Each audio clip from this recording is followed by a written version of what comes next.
3 weeks, that is all that separates you from re-NEET right now. And if you're currently scoring around 300, then listen very carefully. You are not as far from 600 plus as you think. अधिकतर students जो हैं 600 plus सुनते हैं and they imagine some super human topper studying 20 hours a day without emotions, without mistakes and without burnout, and that is complete nonsense. A huge number of students stuck around 250 to 350 are not weak because they lack intelligence, but because उनकी जो preparation है वो बहुत ही ज़्यादा chaotic है. कोई revision नहीं, कोई सिस्टम नहीं, कोई मॉक टेस्ट एनालिसिस नहीं, कोई कंसिस्टेंसी नहीं, कोई स्ट्रैटेजी नहीं. और ये जो आखिरी 21 days बचे हैं रीनीट के लिए, यहाँ पे strategy will matter much more than talent, because now is not the time to learn everything. It is about extracting maximum marks from the syllabus that you already no.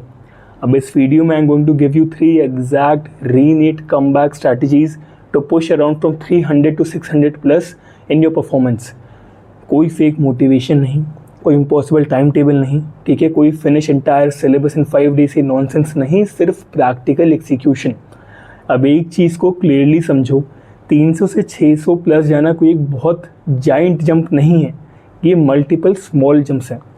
300 से 400 जाना एनसीईआरटी रिवीजन से होगा, 400 से 500 जाना होगा question practice से और silly mistakes reduce करके, एंड 500 से 600 जाना मॉक टेस्ट एनालिसिस और एक्यूरेसी एंड कॉन्फिडेंस के साथ. That is the real game. Now let me break these 3 weeks for you properly. सबसे पहला है वीक 1, आपका recovery week. This is about rebuilding your foundation and fixing the biggest mistakes in your preparation. 300 पे जो बच्चे होते हैं उनके पास एक मेजर प्रॉब्लम होती है, वो होती है इनकन्सिस्टेंसी. कुछ चैप्टर स्ट्रॉन्ग हैं, कुछ बिल्कुल छुए ही नहीं, बहुत सारी चैप्टर्स भूल गए, रिटेंशन वीक है, एक्यूरेसी पुअर है.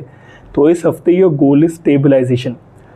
सब्जेक्ट वाइज स्ट्रैटेजी क्या होनी चाहिए? तो सबसे पहले बायोलॉजी ही आपका पहला सब्जेक्ट होगा. This is the fastest weapon. You have to increase marks as quickly as possible. And honestly biology alone can drag a student from 300 to 500 if a student studied it properly. तो अगले 21 दिन तक NCERT is your entire world. Specially इन chapters को note down कर लो. Genetics, human physiology, biotechnology, ecology, molecular basis of inheritance, plant physiology and reproduction. NCERT को line by line पढ़ो, कैजुअली नहीं पढ़ो, एग्रेसिवली पढ़ो. फैक्ट्स को अंडरलाइन करो, डायग्राम्स को रिवाइज करो, स्टेटमेंट बेस्ड क्वेश्चंस प्रैक्टिस करो और सेशन रीजनिंग प्रैक्टिस करो. And every single day at least 250 biology के एमसीक्यू सॉल्व करो, बिकॉज बायोलॉजी जो है रेपिटेशन से इंप्रूव होती है, इंटेलिजेंस से नहीं. अब केमिस्ट्री. अधिकतर स्टूडेंट्स जो 300 मार्क्स ला रहे हैं वो केमिस्ट्री को या तो बहुत रैंडमली रिवाइज करते हैं या बिल्कुल ही इग्नोर कर देते हैं. अब केमिस्ट्री के 3 पार्ट्स हैं, ऑर्गेनिक, इनऑर्गेनिक और फिजिकल. ऑर्गेनिक केमिस्ट्री में रिएक्शंस पे, कन्वर्जेंस और एनसीईआरटी एग्जाम्पल से फोकस करो, खास करके amines, alcohols, haloalkanes, aldehydes, ketones and biomolecules. Inorganic chemistry जो है उसमें NCERT is the king. Specially जो का P block coordination, compounds and chemical bonding है, रिपीटेडली रीड करो, बार बार रीड करो. फिजिकल केमिस्ट्री के लिए फॉर्मूला प्लस न्यूमेरिकल्स, कुछ भी फैंसी नहीं. Thermodynamics, electrochemistry, chemical kinetics, solutions. इन फॉर्मूलाज को डेली रिवाइज करो, एमसीक्यूज डेली सॉल्व करो, एग्रेसिवली सॉल्व करो. एंड फाइनली फिजिक्स, जहाँ पे अधिकतर बच्चे जो हैं मैसिव मार्क्स लूज करते हैं बिकॉज वो इमोशनली फिजिक्स को करते हैं. They already believe that they are weak in physics. तो ये बोलना सबसे पहले बंद करो. Physics in NEET is pattern based, specially if you focus on high in chapters first. Modern physics, current electricity, electrostatics, ray optics, semiconductors, magnetism, and this is critical. Physics improves through solving, not watching lectures endlessly, not for every chapter, not revising formulas briefly and then attacking MCQs. ढंग से formulas करो, previous year questions करो, वो आपका cheat code है. and NEET जो है patterns को constantly repeat करता है. अब आपका week 2 है आपका acceleration week, and this is where score improvement starts becoming visible.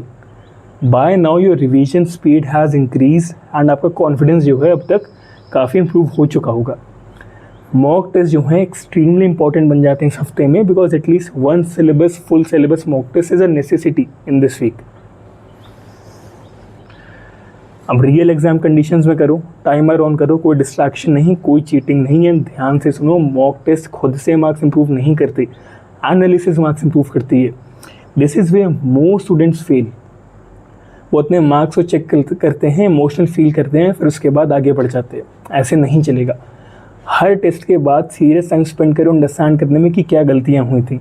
Y did you lose marks? Lack of revision था, पैनिक था, या फिर आप भूल जा रहे थे इसीलिए मिस्टेक्स या कंसेप्ट वीक था, and this analysis is exactly what will give you 100+ marks in improvement. Now your study pattern should become mostly MCQs plus PYQs, very little new learning, and last में third week the final conversion phase. और इस week में decide होगा कि क्या की preparation sharp है या मेंटली कोलैप्स कर देने वाली है. Because now your biggest enemy is panic. Students are overthinking, cut off सोचने लगते हैं, कंपैरिजन करने लगते हैं, स्कोर्स को देखते हैं, टॉपर इंटरव्यूज़ को देखते हैं, फोकस को कम्प्लीटली डिस्ट्रॉय कर देते हैं. सब कुछ इग्नोर करो, आपकी दुनिया बहुत छोटी होनी चाहिए. NCERT, formula sheet, PYQ, mock test, mistake notebook, specially biology NCERT, उसे पढ़ो, रिपीटेडली पढ़ो, and now focus heavily on reducing negative marking. देखो, स्टूडेंट्स जो हैं 300 के around usually massive marks lose करते हैं through careless mistakes, wrong bubbling, misreading questions, over attempting. तो मॉक टेस्ट स्टार्ट करते time focus on accuracy more than your ego. And remember this one thing, NEET is not one by attempting the hardest questions. ये तो बहुत बड़ी mistake है. It is won by securing the easiest marks consistently. Now let us talk about study hours. You don't need a fake 18 hour study session, you need deep focused work. तो 10 से 12 घंटे भी serious hours अगर आप 2-21 दिन तक completely, they will transform your scores if distractions are removed. And please understand this very clearly, your phone is destroying your rank much more than your weak chapters. Her distraction जो है focus को reset कर देता है, and while studying keep your phone completely away. Now let me tell you something brutally honest, अधिकतर students जो हैं कभी completely इस strategy को execute करेंगे ही नहीं. ना कि इसलिए कि impossible है, but because क्योंकि consistency जो है uncomfortable होती है. Studying seriously every day feels boring, it feels repetitive, it feels mentally exhausting, but that repetition is exactly what creates ranks. और एक NCERT का रिवीजन एक बार में, एक मॉक टेस्ट एक बार में, एक मिस्टेक का करेक्शन एक बार में, दैट इज़ हाउ 300 मार्क्स जो हैं स्लोली 450 देन 500 एंड 600+ तक जाते हैं.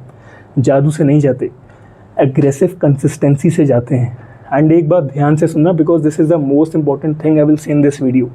If you genuinely execute hard for these next 21 days, you will not walk into re-NEET feeling helpless anymore. You will walk in feeling prepared. Or confidence is built through preparation. It is one of the most dangerous things in any competitive exam. अब देखो, at the end of the day जो है, ranks are not decided by those who complained the most. It is decided by those who executed the longest when things became difficult. तो अगर video पसंद आई तो subscribe करो, and see you in the next one.